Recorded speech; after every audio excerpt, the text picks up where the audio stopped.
Hello, everybody, and welcome to episode 117 of Crunch Time. I'm going to be your host for today's episode, and I'm Tanner Dislin. I'm going to be your host.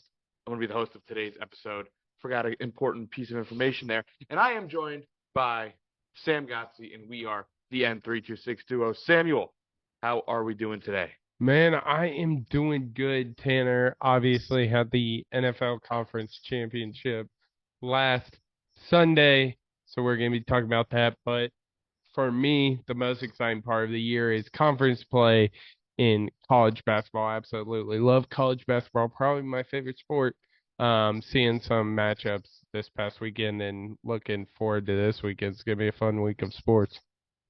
For sure. And those of you who listened to an episode, I believe it was a few weeks ago when we were watching the Iowa women's game, we have the Iowa men's game on now too. So we may have a little some cutting in and out as we watch. Iowa currently losing to Indiana 44-35. But you said it, conference play starting up. Before we know it, we will have conference tournaments. And of course, the March Madness tournament, the best time, single best time of the year for us at least.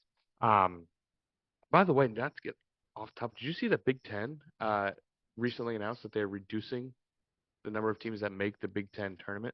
Really Once they add the teams that join, not all teams will make the Big Ten tournament. Saw that news today. interesting. But as Sam said, we had the NFL Conference Championships this past weekend. We now know the Super Bowl. Of course, it will be the Chiefs and the 49ers, a rematch of a Super Bowl not too long ago. But of course, we'll talk about all of that. We also got a lot of questions, so thank you guys so much for submitting all of your questions. But before we get to any of that, as always, we are going to start with our winners and losers. So, Sam, who's your winner? Yeah, my winner today, speaking of college basketball, is just the importance of home court advantage. More importantly, talking about Iowa State Cyclones and the Providence Friars faithful. They both had two big time matchups last weekend.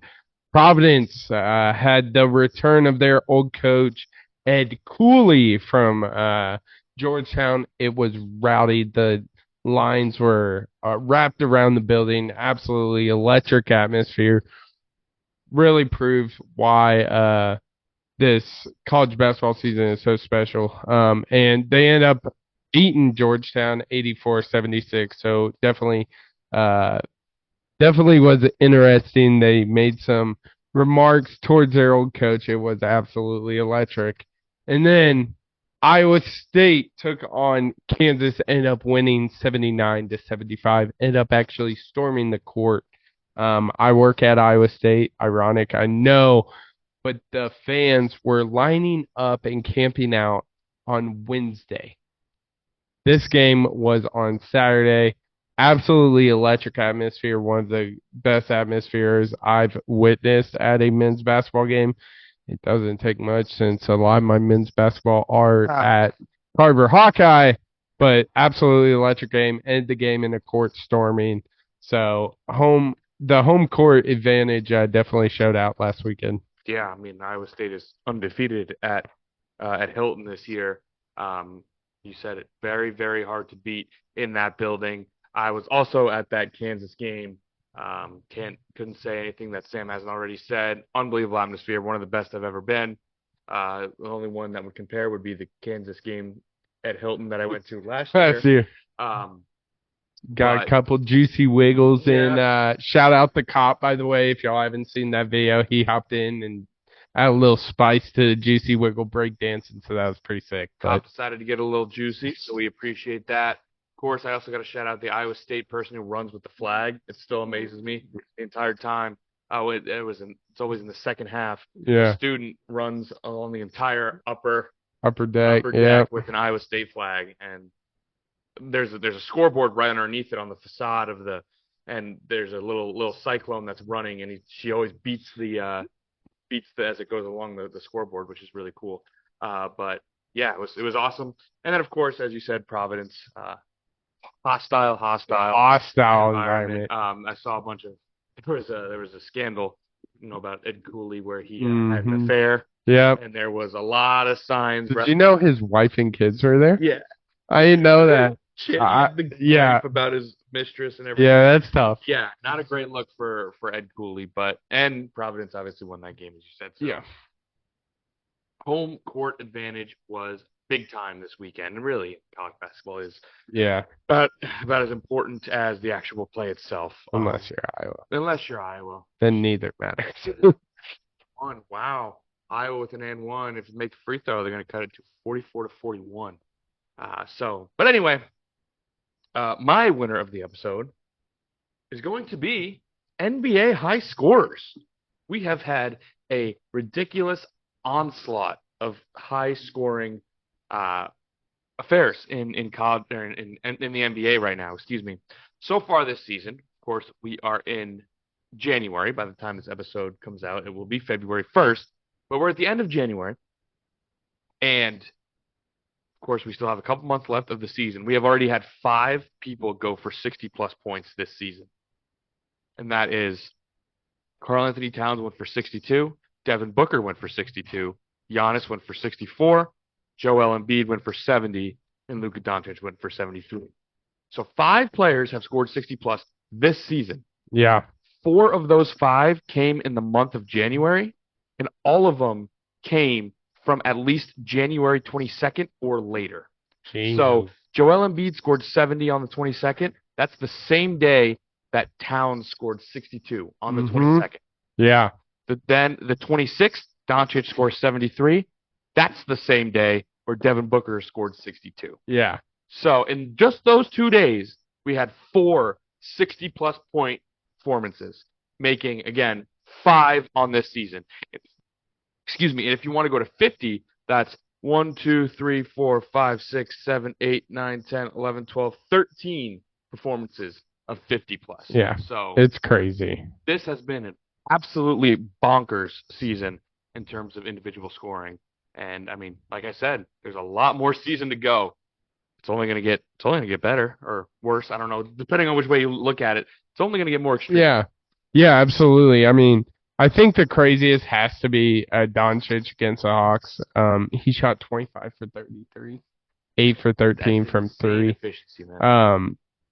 On the next game he shot like shit, but that's all right. 9 for 26.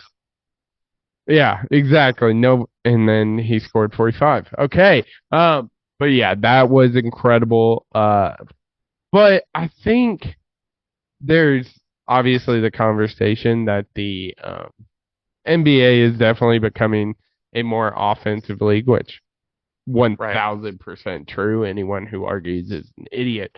But I think what all these high-scoring affairs are proving is how truly impressive that 81-point game by Kobe was.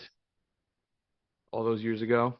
Like, that's insane. He scored 81. I still don't believe Bill Russell scored 100 points, but that's a conversation for another day. But 81 in a game pretty similar, probably a lot more defense being played at that NBA era, but 81 points for Kobe. It just unbelievable.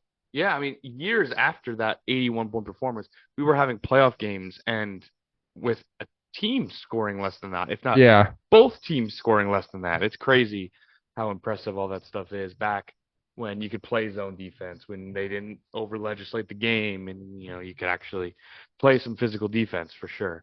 Yeah. Real impressive stuff coming from some of these scorers. Let's take a look on the other side of the coin, Sam. Who is going to be your loser? Yeah, probably the most reoccurring loser in the podcast history, Iowa football. Finally found their offensive coordinator.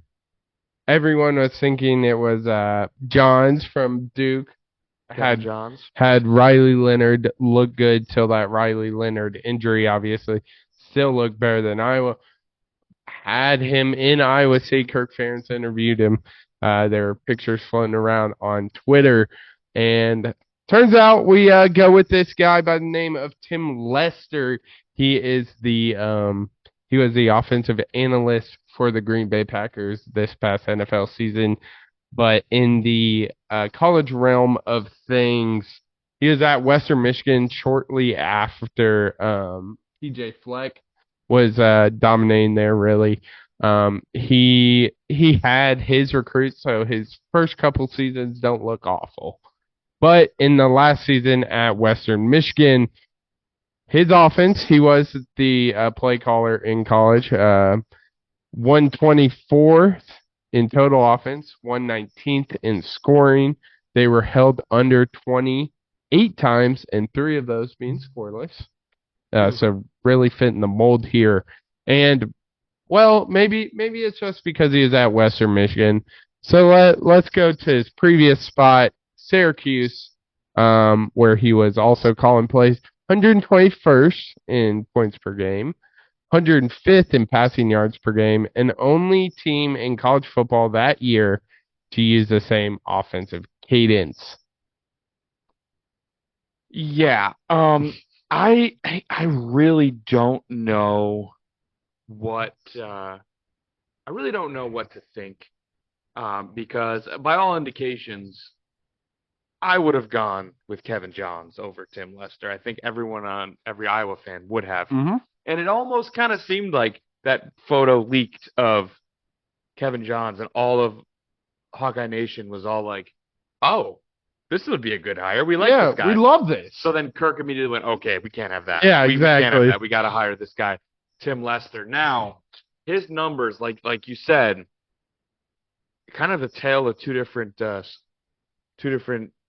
halves of his tenure. I mean, his offenses, like you said, they don't look horrible. They're pretty good. They were top 40 offenses in Western Michigan. Of course, as you mentioned, a lot of them may be coming off the coattails of PJ Fleck, who had that undefeated season with Western Michigan, or at least I can't remember if they won the bowl game, but they were undefeated till the bowl game.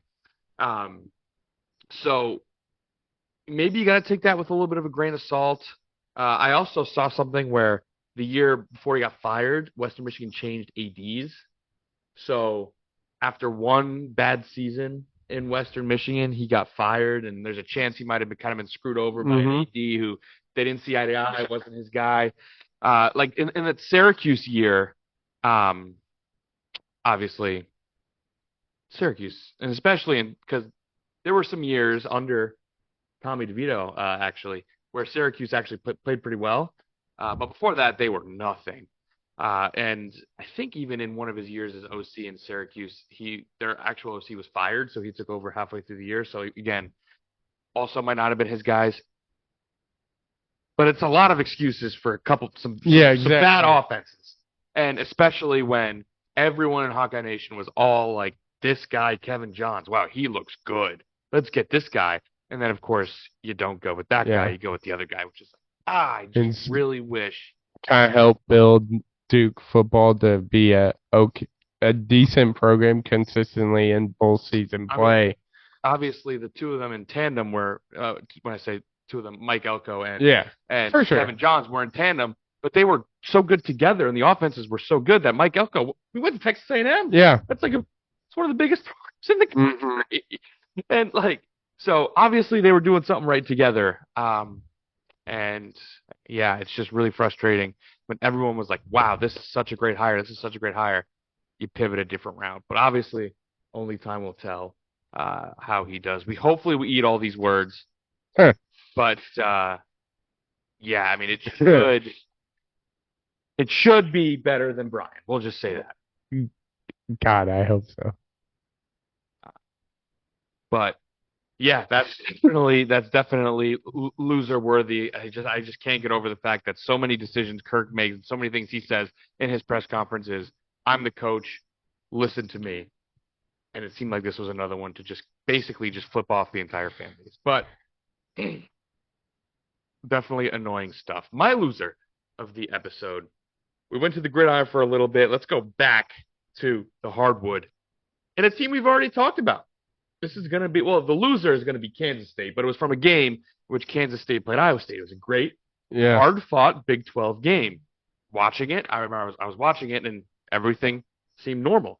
Then, after the game was over, Jerome Tang, head coach of Kansas State, TJ Otzelberger, head coach of Iowa State, they go for their handshake, and Jerome Tang was hot. He was screaming, he was yelling, didn't look very very friendly between the two. Yeah. Like, TJ is like blindsided about it. So what the hell are you talking about? It later came out that Kansas State and Jerome Tang thought that Iowa State had team managers that were looking over into Kansas State's bench during timeouts and whatnot, and videoing their plays, their play calls, their strategies, all that stuff. And then the one I saw, which is, again, I cannot believe this, texting it to assistant coaches who would then watch it and, of course, gain the information. If Iowa State was going to cheat, I can promise you with 100% certainty that they would not be videoing it on their iPhone and send a video to an assistant coach where there are cameras everywhere and they have to pull out their phone and watch it from the bench. Like, how stupid is Yeah. it? It's ridiculous that is an accusation. And, like, he literally said filming it and sending it over text message. Yeah. I can't believe that at all. So, yeah, Kansas State, you're going to be a loser, and especially the very next game, Iowa State beats Kansas at home. Mm-hmm. Were they videoing Kansas too? Like, yeah. What's going on? And the team, of course, as we mentioned before, undefeated at home. So maybe they're just really damn good at home. Yeah. And you're a freaking idiot. Yeah. Obviously, I was at the game working. I actually stood in the corner nearest the Kansas State bench. There were a couple instances where the Tang and one of his assistants just lost it. I remember, pardon my French, the assistant saying, "Get these three MFers out of here," and he was actually talking to three fans behind the bench. And then obviously another timeout, he goes after the managers mopping the floor. I personally think is way blown out of proportion. And being at Hilton Coliseum a lot, I know how shitty a phone reception there is during game. That too. You can't send a damn video message in there. And during every timeout, because I've worked the soundboard for the games, it is loud as hell or the band is playing. So you couldn't even hear the audio of the video if that was actually what happened. Iowa State's AD came out, basically said that didn't happen. Then TJ Altenberger, after the Kansas game, first thing he said was, "It's absolute bullshit." They're accusing basically cussed out our student managers, which I saw, so guess that's true. But speaking of just like all these accusations, the student section during the Kansas game, first time out, all pulled out their cell phones. I saw a kid actually have a sign that said, "I'm Connor Stallions." So absolutely 10 out of 10 for the student section. It was so funny. But yeah, it's wild. You just can't admit you got your ass kicked and out Coach Tang. Bingo. Those are our winners and losers of the episode. Sam, are you ready to talk about some ball? Let's do it. Because, yeah, we have a Super Bowl now. We're going to go in game by game as the conference championships over the weekend. We'll start, of course, we'll go in chronological order. We'll start in the AFC in Baltimore, the biggest game in Baltimore since 1970-something, a long time ago when they were the Baltimore Colts. And Patrick Mahomes came into town and beat the number one seeded Ravens 17. Yeah, I mean, even though the score is close, 17-10, you think it's competitive throughout, but it seemed like the Chiefs dominated this game. It started from the third possession in this game.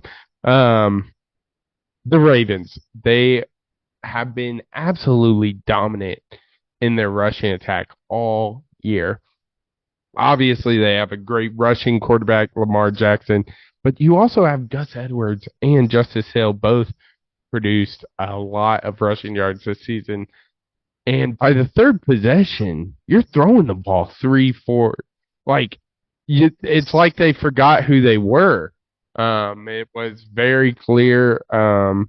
They basically threw out their game plan that has worked all year and is a reason why they had so much success. And it forced. I just don't know what this game is confusing. Outside of Lamar Jackson, Gus Edwards had 3 carries. Justice Hill had 3 carries. And then they count this as a rush, but it was a kind of a swing pass to Zay Flowers. So in total, they had 16 rushes on the day because Lamar had 8. They were like top 5 rushing attack all year. The Chiefs were one of the worst rushing defenses.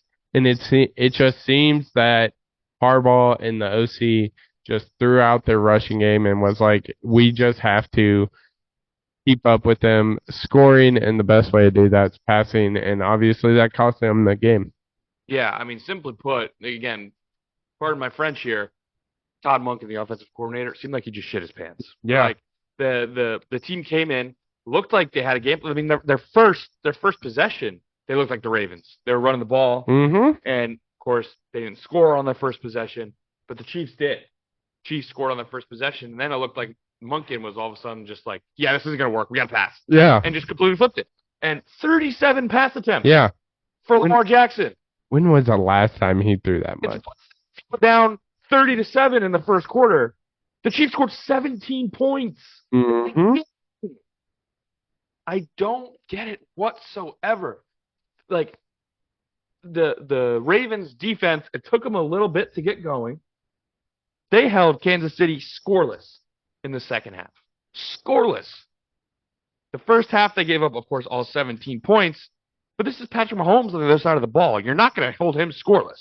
So you hold Patrick Mahomes to 17 points and you lose this game. The defense was completely fine, if not good. Everything you needed them to be. Yeah. My percent of the blame, it's honestly, I'd give it 60% Monken, maybe 40% Lamar. I'll go 50% Monken, 50% Lamar, 10% Zay Flowers, of course, because Zay Flowers had the meltdown of a century. You mean 50-40-10? I think you said 50-50-10. Oh, yeah. Unless you want to give 100%. I respect it. 50-40-10, because like, Monken clearly abandoned the game plan and tried to turn the Ravens into a team that's just not who they are. Lamar was terrible because, I don't think Monken coached a good game at all. He didn't make Lamar throw in a triple coverage for the pretty much game-sealing interception in the end zone. He didn't make Lamar just be Lamar. Yeah, exactly. Be Lamar. And there were times like, you called a passing play. Ball and run, my brother. You are so good at it. And it seems like he was hesitant to take every play. If he took off 0.5 seconds, he would have had over 200 rushing yards. I firmly believe that. Yeah, it's really, really frustrating to see. And then we do have to talk about the Zay Flowers sequence where that was tough. I believe at this point it was either 17. I think it was 17-7 at this point. And Zay Flowers hits an absolute bomb down inside the 10. He gets up. He pushes the Kansas City Chiefs player, pins his shoulder down, stands over him, and spins the ball towards him. Gets a taunting call. They move it back even more. Then they end up getting a first down, and then on a play they threw to Zay Flowers. He tried to score, reach for the end zone, and he ended up getting hit and fumbled he fumbled out, let it go on the 1-yard line. It was recovered in the end zone for a touchback. So really tough sequence from Zay Flowers. Yeah, brutal showing for Zay Flowers in this one. If you I get why they called taunting. I think it had more to do with the pinning the defender on the ground than anything else. If he didn't do that, I don't think it gets called. But yeah, it was that fumble is when it seemed the Ravens were getting a little bit of momentum, and then it just got sucked right out of that Baltimore. Sucked right out, and then of course Baltimore gets another stop, as they did all of the second half. Got the ball back. They moved the ball again, and that's when Lamar threw it into triple coverage and ended up with a pick in the end zone. So, I mean, it seemed like Baltimore could move the ball just fine.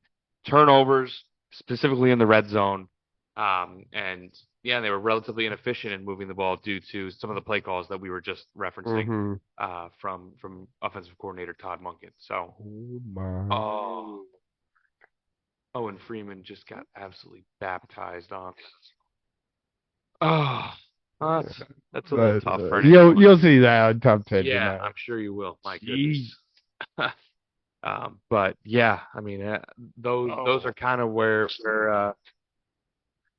that's kind of where this game was won and lost. Yeah, absolutely. I do want to shout out. I think he deserves a huge shout out and is a huge reason why this Chiefs team is in the Super Bowl. And of course, that's defensive coordinator Steve Spagnuolo. Yeah. I mean, he's the best coach in the game. Like we said the entire time we've been talking, he made the Ravens abandon their game plan. He had the best coaching game out of any coach in the game. His unit was insane. I mean, like we said, we talked about Ravens offense all the time, how good they are running and how they can supplement the pass with that, and they weren't able to do anything against Spags. So definitely major props there. And of course, none other than Marquez Valdes-Scantling catching the game-sealing bomb, kind of. It was kind of a bomb. It was a little overhead touch pass for 30 or so yards. A wide receiving unit that had been hearing a lot of crap from fans, probably deservedly so. But Marquez Valdes-Scantling comes up huge when they get most, seals that game with a catch. So the Chiefs, of course, are heading on to the Super Bowl. In the nightcap, in the NFC, we had another. We talked about the tale of two halves of Tim Lester's coaching career. How about the tale of two halves of the NFC Championship game? Because the Detroit Lions held a 24-7 lead at half. The Niners win the game 34-31. Yeah, this is brutal, especially if you're a Lions fan. It seemed like you were being dominant all day, and what got you there ended up hurting you in the end. Of course, I'm talking about the aggressive play calling by Dan Campbell in that offense. That really ended up costing. I can go down the list and look at the stats, but what comes down to it is the over-aggressive play calling. But that's what got you here in the first place. So you give some, you win some, you lose some, really. Yeah, so I guess let's just hop right into that, because that's going to be what most people talk about in this game. 3 instances where Dan Campbell went for it on fourth down. Or excuse me, 3 chances he had to go for it on fourth down. One was at the end of the half. I believe they had a 4th and goal at like the 1 or 2, and he kicked that field goal. Then up 24-10 in the beginning of the third quarter, they had the ball on a 4th and 2 in plus territory. Would have been around a high 40s, low 50s yard field goal. He passed that up and decided to go for 2, and it was a drop. Actually, yeah, I guess it counts as a drop, but it would have been a tough catch for Josh Reynolds, but they ended up not completing it. Then the later one, San Francisco comes all the way back. They're up 27-24, and he decided, of course, being Dan Campbell, they had a 4th and 3 or 2 or 3. Again, similar spot on the field, high 40s, low 50s field goal to tie the game. He decides to go for it there too, and they don't get it there too. So those are the 3 opportunities. Now, you talked about it a little bit. Do you have a problem with any of the 3? And if so, which specific ones do you have a problem with?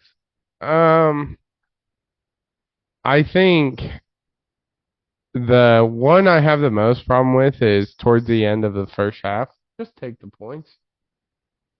Hey, he kicked a field goal at that point. Oh, he did. Yep. At the end of the first half, he kicked a field It's goal. hard. Every fourth Right. down, I swear he. Right. But So he kicked a field goal at the end of the first half, up 14 in the third quarter. He went for it, and then down 3 in the fourth quarter. He went. yeah. I don't hate it. Like I said, it's kind of what gotten you to the point. Some of the play call was definitely questionable, I think. Yeah, on the last last one down, was it was like a 20-yard pass or something. yeah. But yeah, it was definitely interesting for sure. But I don't have a strong opinion either way. But personally I think you could just gotta go with your gut, and that's what Dan Campbell did, and didn't work out his that's why we're way. talking about it, right? So yeah, obviously he's come under fire for it. I think at the end of the first half, he's absolutely correct. You kicked that field goal, as you were alluding to. You take those points because, as some people like to say, because it's 100% true, part of the allure of going for it on 4th and short in pretty plus territory is that if you don't get it, then the other team has to go 98 yards, 99 yards. So, like all of that together, obviously it's a no-brainer. But at the end of the half, you don't get that. You absolutely kicked that field goal. I think you did the right thing. In the third quarter, the only thing I'm on the fence about, because obviously if you kicked it, it'd be a 3-possession game, right? So that's important. But if it's one of those where if you get it and you score a touchdown, that's the kill shot. You go back up 7, it's now 31-10, and the 49ers are basically screwed, it seems like. That's the absolute kill shot. However, if you kick it, obviously you go up 3 possessions. Now, if he did kick it and San Francisco still won the game, because 17 and 21, obviously, they look completely different and they feel completely different as deficits. So if they kick it, make it, and San Francisco ends up coming back and winning, all of us are going back and saying, Dan Campbell, why didn't you go for this? Yeah, exactly. You get it. You score. It's what you've been doing all year. You get it. You score. You go up 21. This game's over. Like, how can you not go for it? And that's what I keep coming back to. So I don't mind going for it in that scenario. Go for the kill shot. You're up 14. Your defense had been playing pretty well. I mean, they held them to 10 in the third quarter, 10 points in the third quarter. So I don't mind that one at all. But when you have no momentum whatsoever, and you are down 3 in the fourth quarter, and you have a chance to tie the game, you absolutely have to do it. I really don't like that third one. I think you absolutely have to try and kick that field goal instead of going. Yeah. So the third one is the one that gets me, and I think he deserves some flack there. But the first one and the second one, I totally agreed with his decision. Yeah, absolutely. So I mean, that's kind of the majority of what the conversation is about. Of course, we have to talk about Brock Purdy in the second half, because Brock Purdy in the first half, he was flat out terrible. Yeah, he was terrible. He was terrible. He didn't look good. The offense didn't look good. And he seemed to flip a switch in the second half and led the 49ers on a big-time comeback, big-time comeback against the Lions. So, Sam, did he impress you? And if so, did your attitude on him change at all? Impressed is a word. Fair enough. I wasn't like, oh my God, Brock Purdy, what a freaking throw. I was more like, oh shit, it's gotta be nice having Christian McCaffrey, Deebo Samuel, and Brandon Ayuk. Yeah, those are pretty good players. Those are and George Kills. Sorry, George. But I mean, not every quarterback can do that. So if I had to put myself on a scale of not impressed, I'm somewhere in the middle. I was slightly impressed because let's be honest, he doesn't have a lot of experience coming back by double digits, and it seemed he was so out of rhythm in that first half, couldn't make a single play. And it seems like he finally got comfortable. I do want to shout out George Kittle. He was mic'd up. We got to hear what he was saying. And he kind of kept the guys in it. I mean, he really showed his leadership at kept going up to Brock like, "Don't worry about it. Don't worry about it. Hmm. It's all good. Just keep throwing the ball. We'll start clicking here." And turns out he was right, believe it or not. But impressive, not a word I'd use, but I'd say slightly impressive. Yeah, I mean, of course, now we have to look at the Lions. An absolutely soul-crushing loss. You were in complete and total control of the game, and you let it get away. You completely choked it away, which definitely sucks. Some good news coming out of Detroit Yeah, today that's is huge. that offensive coordinator Ben Johnson will not be leaving to go to Washington, which was what most people figured, ourselves included. So he's going to return. You have another chance with an elite offensive coordinator. Obviously, their offense was fantastic this year. You can continue to build on defense, maybe draft via free agency. Keep building on that side because, I mean, if this Lions team had a reliable defense, surely they're in the Super Bowl, right? Yeah. So definitely good news coming out of Detroit. But Dan Campbell had some of the realest words you'll ever hear from a coach after the loss, basically telling his team, like, that was an awesome ride. I love you guys, but I'm not going to lie to you. It's only going to get harder from here. And that's just sports, right? When you get to a certain place, everyone thinks, especially when you're a young team like the Lions, everyone thinks, oh, we'll be back. Oh, we'll be back. And it just doesn't happen, right? So definitely some real thoughts coming from Dan Campbell, and also just looking at it from a football perspective. Um, the NFC North is going to probably be a lot better next year with the Packers probably having an actual defensive coordinator on their team and another year of Jordan Love. Maybe can get some somewhat of better receivers because of the amount of times we said who when talking about their wide receivers. Yeah, The exactly. Bears were playing pretty damn good football down the stretch, had a great defense, and they have the number one pick, Yeah. right? So like, of course, the Vikings looked like maybe they were the one of the better teams in the division before Kirk Cousins got hurt. So the division's only going to get better. So it's going to be hard for the Lions. But Ben Johnson returning was absolutely huge news. So yeah, Detroit's going to definitely look to regroup and make it back here next year. But man, that's got to be a tough loss to swallow. Yeah, absolutely. But that sets up our Super Bowl, man. We will have a complete and total episode about the Super Bowl. Looking forward to it. Um, all that stuff. So we won't dive too much into the Super Bowl here, but of course we will have the Chiefs 49ers, a rematch of I believe it was the 2020 in the year 2020 before the pandemic hit. It was the 2019 season to which the 49ers actually smoked a lead. And we all know the Jimmy G pass to Emmanuel Sanders. He was wide open, overthrew him. I believe they were down 4 at that point. And that's Mahomes' first Super Bowl. So should get a rematch of that. Should be pretty good. But moving on, we do have some questions from you guys. Again, thank you so much for submitting all of your questions. We're going to start out with a hot one. This is from my brother Mason Dislin. He asked us, if you remember, if you were listening before the season, he asked us to power rank the Big Ten college football coaches. We're going to do it again this time with the men's basketball coaches of the Big Ten. So Sam, give me your power rankings of all 14 Yeah. Big Ten men's basketball coaches. Yeah, so 14, I got Ben Johnson at Minnesota. Ben in his third year hasn't really done shit since he's been there. 13th and 14th finishes, 22-39 record. No light at the end of a tunnel right now. So, he's going in at my 14. 13, this might be a little hot, but I got Hoiberg. He's definitely been the most disappointing so far during his Big Ten tenure. I mean, we saw him be super successful at Iowa State, kind of put them on the map.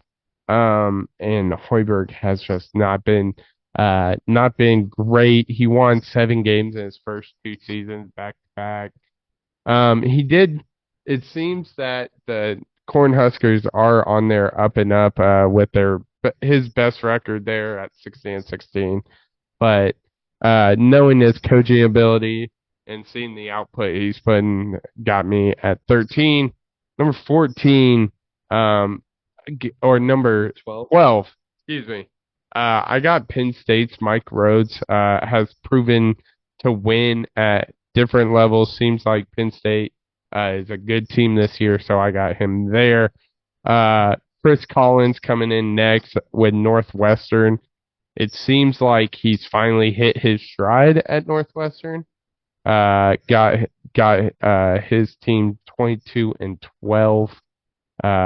Last year seems to be on the up and up.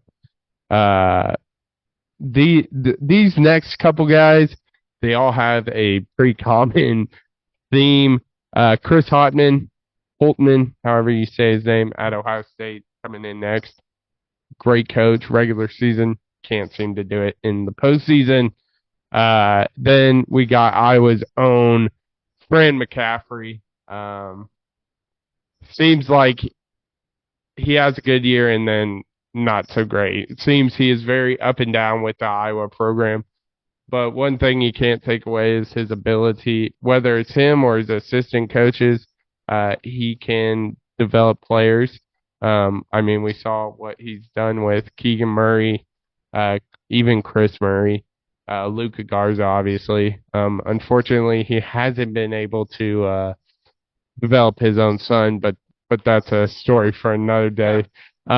Next, I have, wow, it's ironic that these two guys are next to each other. Mike Woodson, again, limited postseason, great regular season coach. Next is up in Michigan, Juwan Howard. Again, up and down since he's been there, 19-12, 18-16, but we've seen a little of his postseason success being in the Elite Eight, Sweet 16. This one, a lot of people aren't gonna agree with me. But to be honest, I don't even know how you say it. Steve Pikel at Rutgers, 4 winning seasons, upset Purdue a couple times. But what makes me put him here is his ability to recruit. Because let's be honest here, no one really wants to go to Rutgers, but somehow he is bringing in these top recruits. Of the current class, he has 2 of the top 5 committed there. And then he has the number 3 recruiting class for this upcoming year. Next, I got Kevin Williard with Maryland. He has put Maryland back to where they were a few years ago. Then I got, so my top 4 here. Number 4, I got Greg Gard with Wisconsin. Again, shown success, actually is the best in Big Ten right now. I expect that to kind of be the same. Next, I had Brad Underwood at Illinois. Struggled postseason, but is always top 3 team in the Big Ten. Then, of course, Matt Painter at Purdue continues to put Purdue top 10 teams. Lately, it seems like it's been top 5 this year, but again, pretty disappointing March Madness runs since he's been at Purdue.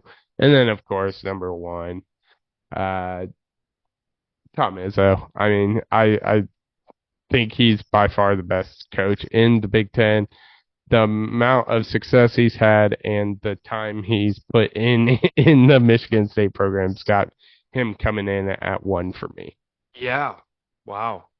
Interesting.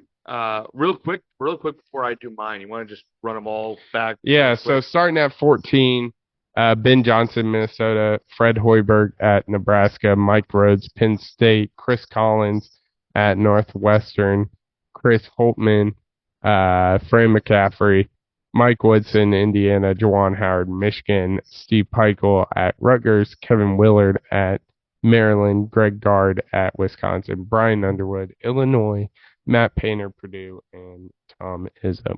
Gotcha. Yeah. So I'll jump right into mine. Starting off at 14, I have the same one. Ben Johnson in Minnesota.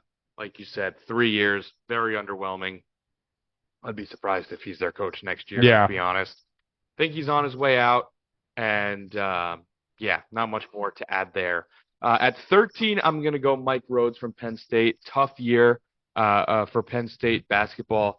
this year. But it's kind of tough getting over the loss of their old coach, um, who his name is escaping me. What the hell's his name? Um, Micah Shrewsbury. That's what it is. Micah Shrewsbury. He's now the coach at Notre Dame, but they lost him last year to Notre Dame.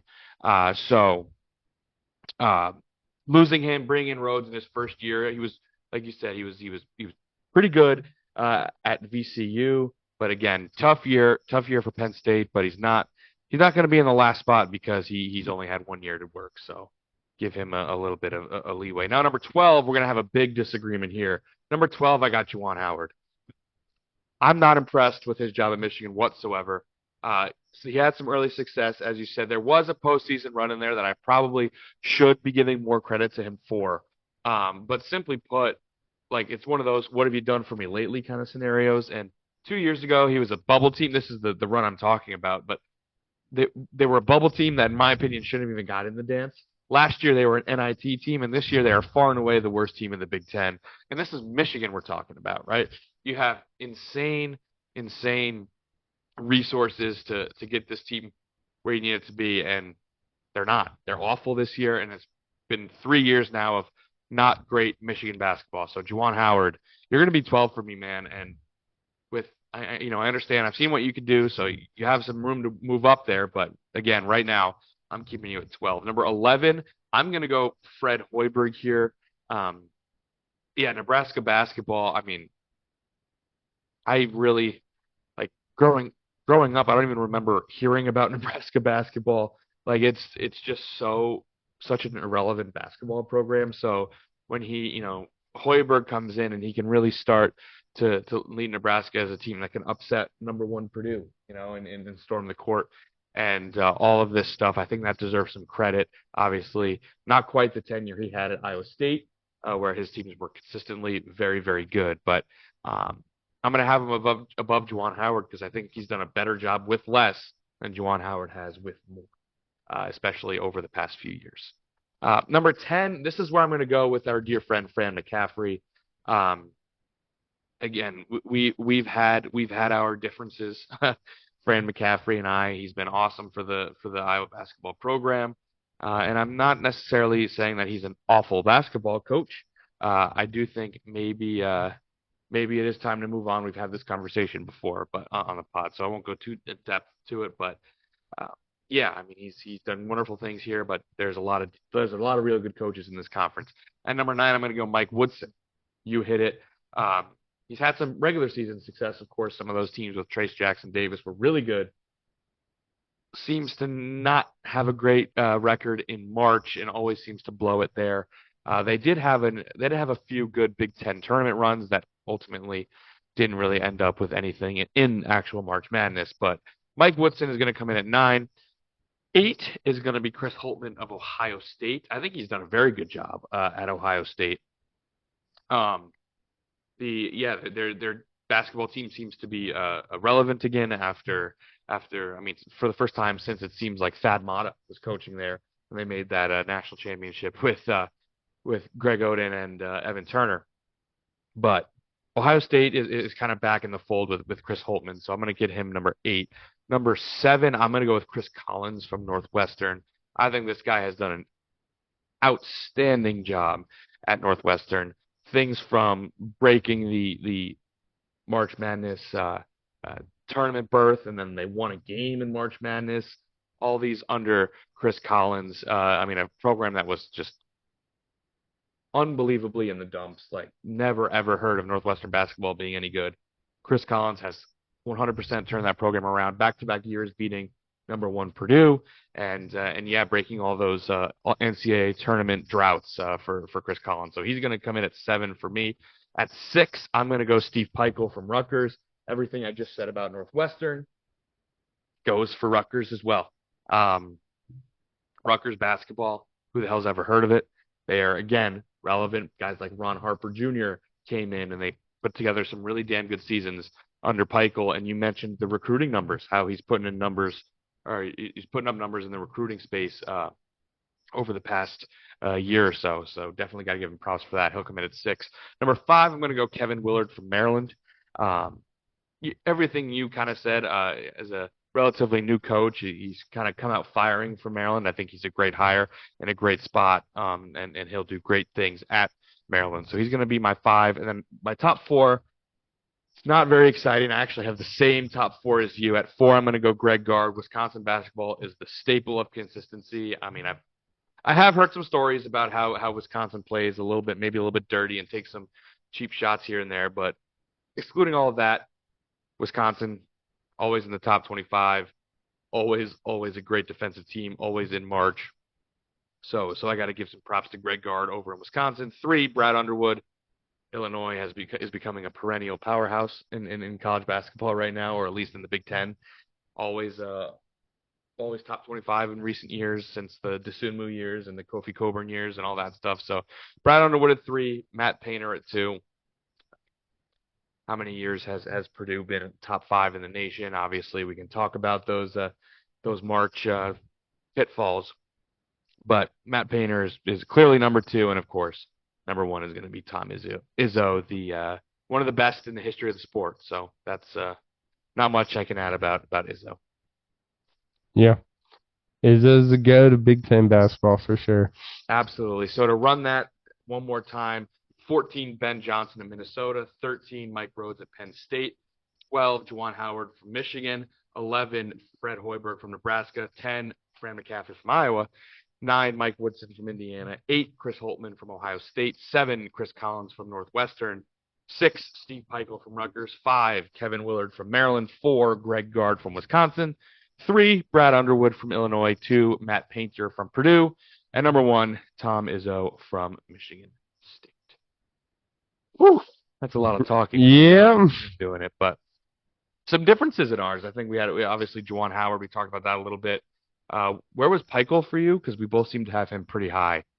Peichel was number 6 for me. Yep, 6 for me as well. So we agreed on that one. I think Chris Collins may have been a little different as well from Northwestern.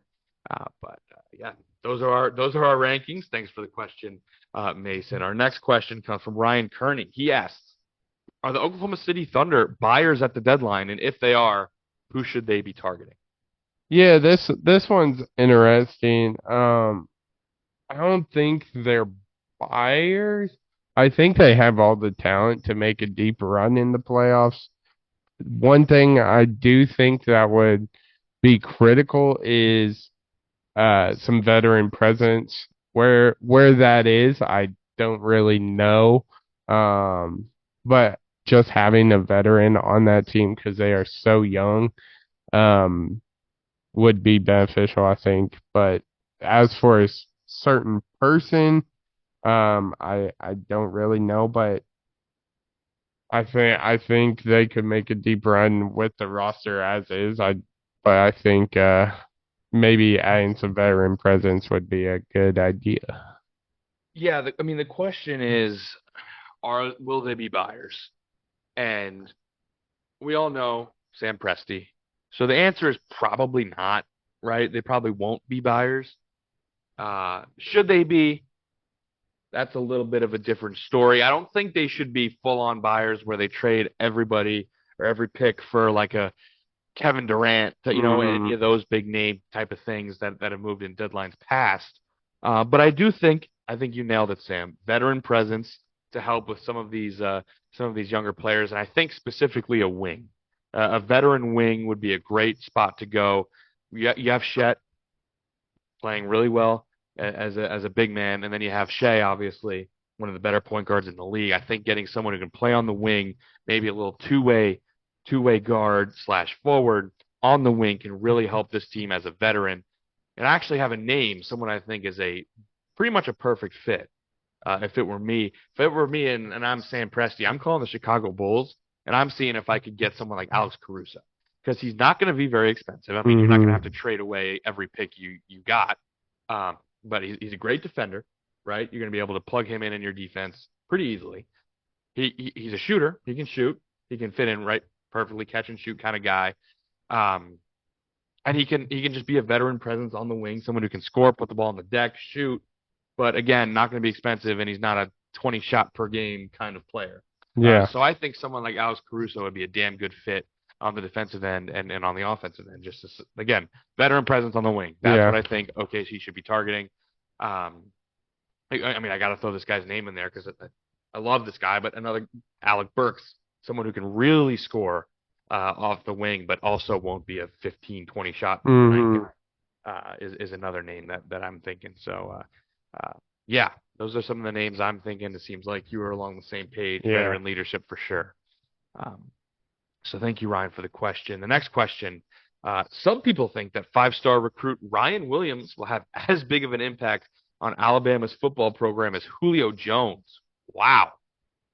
Do you think he's the real deal, or will he be a mediocre receiver? That question was from Jaron Kirkendall. Yeah.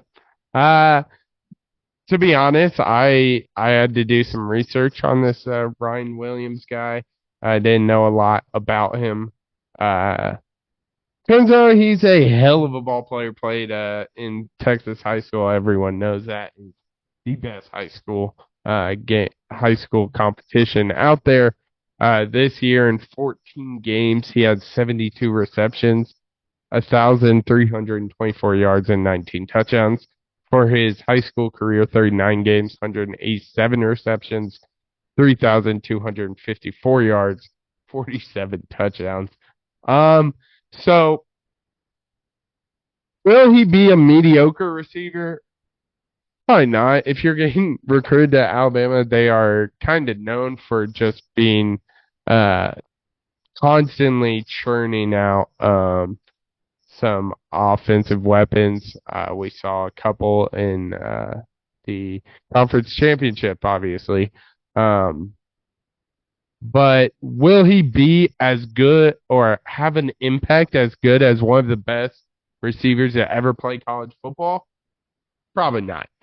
Will I think he'll be a top 20 pick in the first draft he's available? I do. I think this dude's going to be an absolute dog. But we also have to realize it's not Nick Saban anymore. But if you're a receiver, you got probably one of the best you could possibly ask for I'm blanking on his name, but Washington's old coach. He produced Rome Odunze, probably top 3 wide receiver in this draft.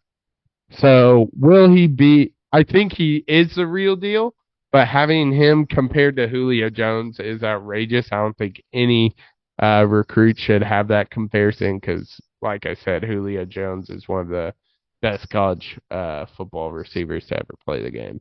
Yeah, I mean, I think you kind of nailed it. I have no idea if he'll be more of an impactful on Bama's program than Julio Jones. My guess is probably not. But it seems like he's gonna. The question of is he the real deal?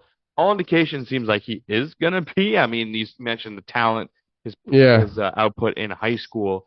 But I think the big thing here is, as you said, bringing in Kalen DeBeer from Washington and specifically Ryan Grubb as well.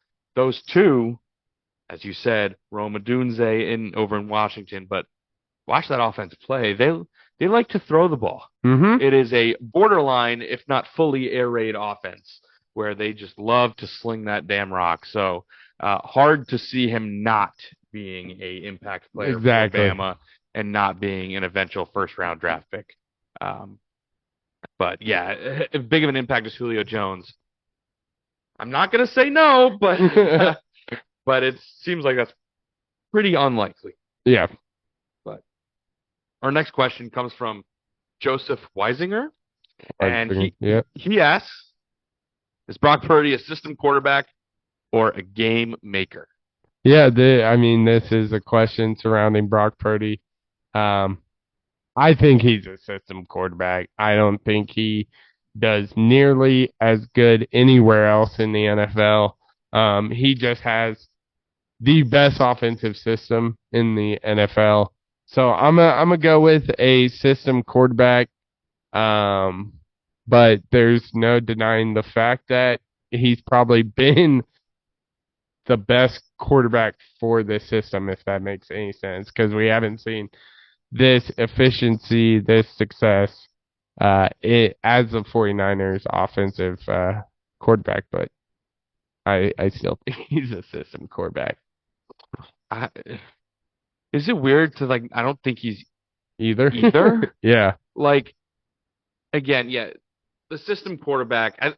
If I had to choose one of these two, I think he's closer to a system quarterback than a game maker. Obviously, you put him on, let's say I was going to say the Chargers, but that's not a great example.